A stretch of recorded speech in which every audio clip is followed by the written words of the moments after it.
नमस्कार। प्रादेशिक समाचार के साथ मैं नीलम कुमार। पहले मुख्य समाचार। राष्ट्रव्यापी कोविड टीकाकरण अभियान 16 जनवरी से शुरू। प्रधानमंत्री ने की समीक्षा बैठक। अग्रिम मोर्चे पर तैनात कर्मियों को लगेगा पहले टीका। राज्य में मिले कोरोना के 236 नए संक्रमित, इनमें राजधानी रांची के सर्वाधिक 125 हैं शामिल। पुलिस ने पीएलएफआई के 3 उग्रवादियों को खूंटी के मुरहू थाना क्षेत्र से गिरफ्तार किया है। और राज्य में 12 जनवरी से मौसम में बदलाव की संभावना। मौसम विभाग ने कहा, आसमान में छाएंगे बादल, कहीं कहीं हो सकती है बूंदाबांदी। अब समाचार विस्तार से। कोविड-19 महामारी के खिलाफ देश एकजुट होकर लड़ रहा है। आप भी हमारे साथ सुरक्षा और बचाव के 3 आसान एहतियाती उपायों का संकल्प लें। मास्क पहनें, 2 गज की दूरी है जरूरी, सुरक्षित दूरी बनाए रखें, हाथ और मुंह साफ रखें। देश भर में 16 जनवरी से कोविड टीकाकरण अभियान शुरू होगा। प्रधानमंत्री नरेंद्र मोदी की अध्यक्षता में कल देश में कोविड की स्थिति तथा राज्यों और केंद्र शासित प्रदेशों में टीकाकरण की तैयारियों की उच्च स्तरीय समीक्षा की गई।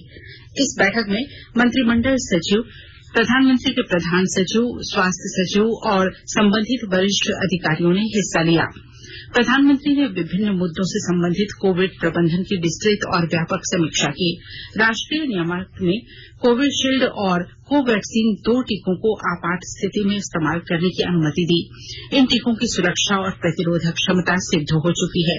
निकट भविष्य में आने वाले वैक्सीन के संबंध में केंद्र और राज्यों की तैयारियों से भी प्रधानमंत्री को अवगत कराया गया। प्रधानमंत्री को वैक्सीन वितरण प्रबंधन प्रणाली कोविन के बारे में भी बताया गया। यह वैक्सीन सबसे पहले लगभग 3 करोड़ स्वास्थ्य देखभाल कर्मियों और अग्रिम पंक्ति के कर्मचारियों को लगाया जाएगा। इसके बाद 50 वर्ष से कम आयु के व्यक्तियों और इससे कम आयु तथा गंभीर बीमारियों से पीड़ित लोगों को यह टीका लगाया जाएगा।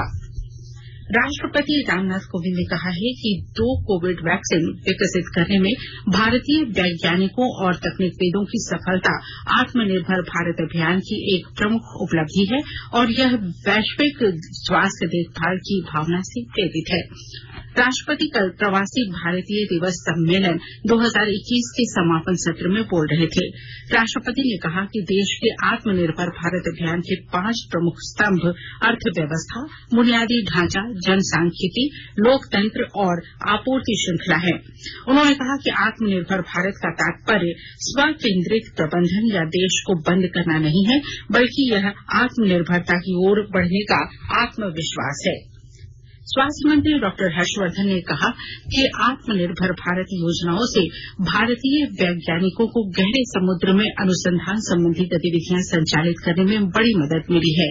श्री हर्षवर्धन कल चेन्नई बंदरगाह न्यास के सागर अन्वेषिका पोत के जलावतरण के अवसर पर बोल रहे थे। उन्होंने कहा कि भारतीय वैज्ञानिक कोरोना वायरस को अलग करने और उनकी जीनोम सीक्वेंसिंग करने में दुनिया में सबसे आगे रहे हैं, जिससे इस महामारी से निपटने में बड़ी मदद मिली है। उन्होंने कहा कि भारत अपनी घरेलू प्रयोगशालाओं में महामारी से संबंधित 10 लाख स्वदेशी किट बनाने में भी कामयाब रहा है। डॉक्टर हर्षवर्धन ने कहा कि भारत दुनिया के उन गिने चुने देशों में शामिल है जो समुद्री लहरों की ऊर्जा का उपयोग कर रहे हैं। उन्होंने कहा कि आज भारत वैज्ञानिक मौसम का सही पूर्वानुमान लगाने में सक्षम है, जिससे देश के 4 करोड़ 30 लाख किसानों को बड़ा फायदा हुआ है। राज्य में पिछले 24 घंटों के दौरान 236 नए कोरोना संक्रमित मरीज मिले हैं। इनमें सर्वाधिक 125 रांची से हैं। राज्य भर में अब तक कोरोना संक्रमितों की संख्या 1,16,672 हो चुकी है।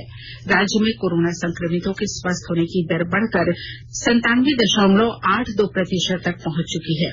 कल 205 संक्रमित मरीजों को स्वस्थ होने के बाद अस्पताल से छुट्टी दे दी गई। स्वास्थ्य विभाग से मिली जानकारी के अनुसार राज्य में अब तक 1,13,928 लोगों ने कोरोना को मात देने में सफलता हासिल की है, जबकि 1,465 सक्रिय मरीजों का इलाज अब भी विभिन्न कोविड अस्पतालों में चल रहा है। राज्य में अब तक 49,16,957 सैंपल की जांच हो चुकी है। प्रधानमंत्री नरेंद्र मोदी 12 जनवरी को सुबह 10 बजे राष्ट्रीय युवा संसद महोत्सव को संबोधित करेंगे। इसका आयोजन मंगलवार को राष्ट्रीय युवा दिवस के अवसर पर होगा। राष्ट्रीय युवा दिवस का उद्देश्य 18 से 25 वर्ष आयु वर्ग के युवाओं को सार्वजनिक मुद्दों और आम आदमी के सरोकारों से अवगत होने के लिए प्रोत्साहित करना है। लोहरदगा में युवाओं को स्वरोजगार उपलब्ध कराने के उद्देश्य से प्रधानमंत्री कौशल विकास योजना के तहत हुनरमंद बनाया जाएगा। जिला प्रशासन द्वारा JSLPS को वैसे युवाओं का सर्वेक्षण करने की जिम्मेदारी सौंपी गई है जो स्वरोजगार के इच्छुक हैं। विस्तृत ब्यौरा दे रहे हैं हमारे लोहरदगा संवाददाता। लोहरदगा जिला में युवाओं को स्वरोजगार उपलब्ध कराने के उद्देश्य से प्रधानमंत्री कौशल विकास योजना के तहत हुनरमंद बनाया जाएगा। जिला प्रशासन द्वारा JSLPS को वैसे युवक युवतियों का सर्वेक्षण करने की जिम्मेवारी सौंपी गई है जो स्वरोजगार करने को इच्छुक हैं। इन्हें 10 दिनों के अंदर सर्वेक्षण कार्य पूरा करने का निर्देश दिया गया है। सर्वेक्षण हो जाने के बाद चयनित युवक युवतियों को विभिन्न ट्रेडों में प्रशिक्षण दिया जाएगा। लोहरदगा जिला में स्थानीय आवश्यकता के अनुरूप 13 तरह के जॉब रोल का चयन किया गया है। ज्ञात हो कि लोहरदगा जिला में कौशल विकास योजना के तहत विभिन्न ट्रेडों में लोगों को प्रशिक्षण देकर स्वरोजगार उपलब्ध कराया गया है, जिसका सकारात्मक परिणाम लोहरदगा जिला में नजर आने लगा है।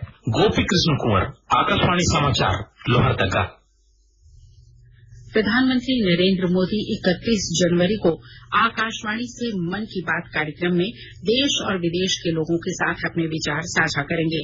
यह इस मासिक कार्यक्रम का 73वां संस्करण होगा।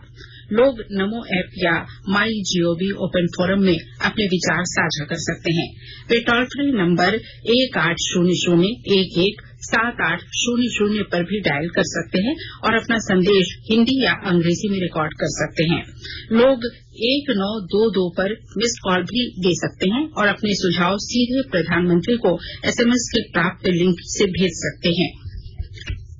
जनजातीय मामलों के केंद्रीय मंत्री अर्जुन मुंडा खूंटी के डोम्बारी शहीद स्थल में भगवान बिरसा मुंडा के आंदोलन के समय शहीद हुए क्रांतिकारी शहीदों को श्रद्धांजलि दी।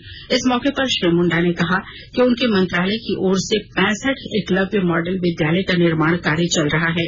वहीं विभिन्न राज्यों में प्रखंड स्तर पर भी कई कार्य किए जा रहे हैं। ओडिशा, बंगाल, असम, गुजरात, मध्य प्रदेश, छत्तीसगढ़, लेह लद्दाख, जम्मू कश्मीर, हिमाचल और उत्तरांचल के आदिवासियों में भी विकास के प्रति ललक दिखती है। ऐसे में पूरे देश के आदिवासियों को अपने समुदाय को आगे बढ़ाने की आवश्यकता है। पिछले कई दशकों की तुलना में वर्तमान दशक में शिक्षा के प्रति आदिवासियों की जागरूकता बढ़ी है। संवैधानिक अधिकारों का पालन करते हुए आदिवासी रूढ़िवादी परंपरा को बरकरार रखने के साथ साथ प्रगति के पथ पर आदिवासी समाज को आगे बढ़ाने की आवश्यकता है। आज भी जनजातीय समाज पिछड़ेपन का दंश झेल रहा है। इससे आगे बढ़ने के लिए सबकी सहभागिता की जरूरत है। आकाशवाणी के ताजा तरीन समाचारों के लिए आप हमारी वेबसाइट newsonair.com पर लॉग ऑन कर सकते हैं। ताजा समाचार Twitter handle @AIR News Alerts और Facebook page all India radio news पर भी उपलब्ध है। आप प्रादेशिक समाचार एकांश के ट्विटर हैंडल @AIR News_Ranchi और Facebook page AIR news Ranchi के अलावा YouTube channel regional news unit Ranchi पर भी हमारे बुलेटिन सुन सकते हैं। प्रादेशिक समाचार आप आकाशवाणी रांची से सुन रहे हैं और अब पेश है कोरोना से बचाव के कुछ संदेश।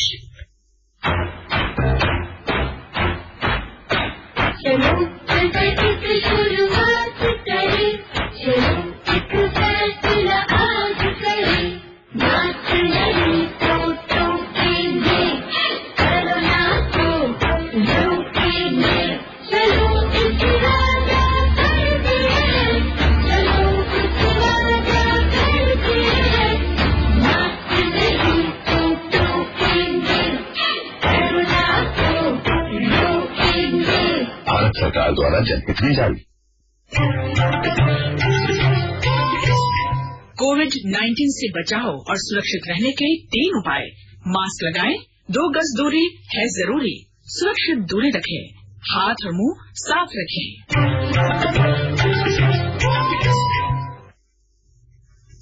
खूंटी जिला पुलिस ने कल अभियान चलाकर पीएलएफआई के 3 सदस्यों को गिरफ्तार किया है। गिरफ्तार लोगों से पुलिस ने लेवी के 15,000 रूपये, एक पल्सर बाइक, पीएलएफआई के चंदे की रसीद और 4 मोबाइल फोन बरामद किया है। पुलिस अधीक्षक आशुतोष शेखर ने बताया कि सूचना मिलने के बाद पुलिस द्वारा यह कार्रवाई की गई। राज्य के श्रम मंत्री सत्यानंद भोक्ता ने कहा है कि मार्च महीने में चतरा जिले की अति महत्वाकांक्षी चोरकारी पावर ग्रिड की शुरुआत हो जाएगी। ग्रिड का उद्घाटन मुख्यमंत्री हेमंत सोरेन करेंगे।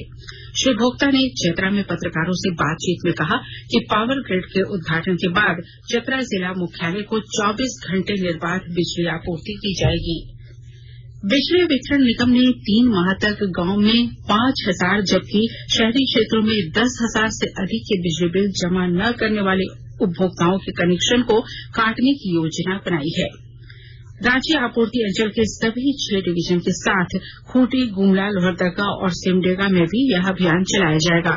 इस संबंध में महाप्रबंधक सह मुख्य अभियंता प्रभात कुमार श्रीवास्तव ने सभी डिवीजन में छापेमारी के आदेश दिए हैं। राजधानी रांची के हटिया 2 ग्रिड में बिजली उपकरणों को बदलने के कारण कल सुबह 8 से दिन के 10 बजे तक बिजली आपूर्ति बाधित रहेगी। इस दौरान शहर के ज्यादातर इलाकों में लाइन कटी रहेगी। राज्य के विभिन्न जिलों में पक्षियों की मौत के बाद पशु स्वास्थ्य एवं उत्पादन संस्थान कांके की ओर से मृत पक्षियों के नमूने मंगाए गए हैं, जिसे बर्ड फ्लू की जांच के लिए क्षेत्र रोग नैदानिक प्रयोगशाला कोलकाता भेजा जा रहा है। इसे लेकर प्रशासन की ओर से सतर्कता बैठक बुलाई गई, जिसमें विभिन्न जिलों के पशुपालन पदाधिकारी और जिला नोडल पदाधिकारी ने भाग लिया। बैठक में कहा गया है कि बर्ड फ्लू से सतर्कता के लिए रैपिड रिस्पांस टीम का अविलंब गठन किया जाए। साथ ही जंगली तथा पालतू पक्षियों से भी बर्ड फ्लू से संबंधित नमूने संस्थान को भेजा जाए। बैठक में यह भी तय किया गया है कि जल्द ही आम लोगों के बीच बर्ड फ्लू को लेकर जागरूकता अभियान चलाया जाएगा। भूमि विवाद समाधान दिवस के अवसर पर कल राजधानी रांची के सभी अंचलों में 173 मामलों का निष्पादन किया गया। ज्यादातर मामले जबरन दखल प्रयास, जमीन मापी विवाद, आपसी बंटवारा विवाद, दोहरी जमाबंदी आदि से जुड़े थे। जिन मामलों का निपटारा नहीं हो पाया, उन्हें कार्रवाई के लिए संबंधित कार्यालय में भेज दिया गया है। रांची में कल दिन का अधिकतम तापमान 4 डिग्री बढ़ गया। इस कारण जनवरी में ही गर्मी का एहसास हो रहा है। कल अधिकतम तापमान 30 डिग्री रिकॉर्ड किया गया, जबकि शुक्रवार को तापमान 26.8 डिग्री था। मौसम वैज्ञानिक अभिषेक आनंद ने बताया कि 12 जनवरी से दिन और रात के तापमान में हल्की गिरावट आने की संभावना है, क्योंकि उत्तर भारत से आ रही ठंडी हवा का असर झारखंड पर पड़ेगा। इस वजह से न्यूनतम तापमान में 3 से 4 डिग्री की गिरावट आ सकती है। अगले 3-4 दिनों तक रांची का अधिकतम तापमान 28 से 25 डिग्री और न्यूनतम 11 से 12 डिग्री के बीच रहने के आसार जताए गए हैं। सुबह में कोहरे के बाद दिन में आंशिक बादल छाए रह सकते हैं। और आइए अब सुनते हैं अखबारों की सुर्खियां। राज्य में प्रकाशित होने वाले लगभग सभी प्रमुख दैनिक अखबारों ने देश भर में 16 जनवरी से कोविड टीकाकरण अभियान के शुभारंभ और उसकी तैयारियों की खबर को प्रमुखता से छापा है। प्रभात खबर ने पहले पन्ने पर केंद्रीय संस्थानों पर 1,294 करोड़ बिजली बिल बकाया, अब जेबीवीएनएल भेजेगा नोटिस, खबर को प्रमुखता से प्रकाशित किया है। दैनिक हिन्दुस्तान ने ऐलान, देश भर में 16 जनवरी से लगेंगे टीके, शीर्षक को अपने पहले पन्ने की सुर्खी बनाई है। दैनिक भास्कर ने लिखा है, आ गई देश की उम्मीदों की तारीख, 16 जनवरी से लगेगा कोरोना का टीका। दैनिक जागरण ने पहले पन्ने पर बालाकोट एयर स्ट्राइक में मारे गए थे 300 आतंकी, शीर्षक खबर को प्रमुखता से प्रकाशित किया है। रांची एक्सप्रेस ने महाराष्ट्र के अस्पताल में लगी आग, 10 बच्चों की मौत, शीर्षक खबर को पहले पन्ने पर जगह दी है। वहीं अंग्रेजी अखबार टाइम्स ऑफ इंडिया और हिन्दुस्तान टाइम्स ने भी कोविड वैक्सीनेशन की शुरुआत 16 जनवरी से, शीर्षक खबर को पहले पन्ने की सुर्खी बनाई है। और अब अंत में मुख्य समाचार एक बार फिर।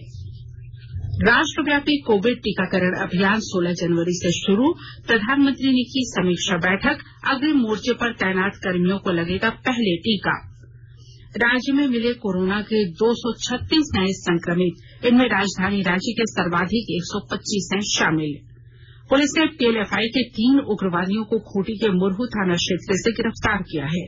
और राज्य में 12 जनवरी से मौसम में बदलाव की संभावना, मौसम विभाग ने कहा आसमान में छाएंगे बादल, कहीं कहीं हो सकती है बूंदाबांदी। इसके साथ ही आकाशवाणी रांची से प्रादेशिक समाचार का ये बुलेटिन समाप्त हुआ। नमस्कार। रहिए, सुरक्षित रहिए और सुनते रहिए आकाशवाणी।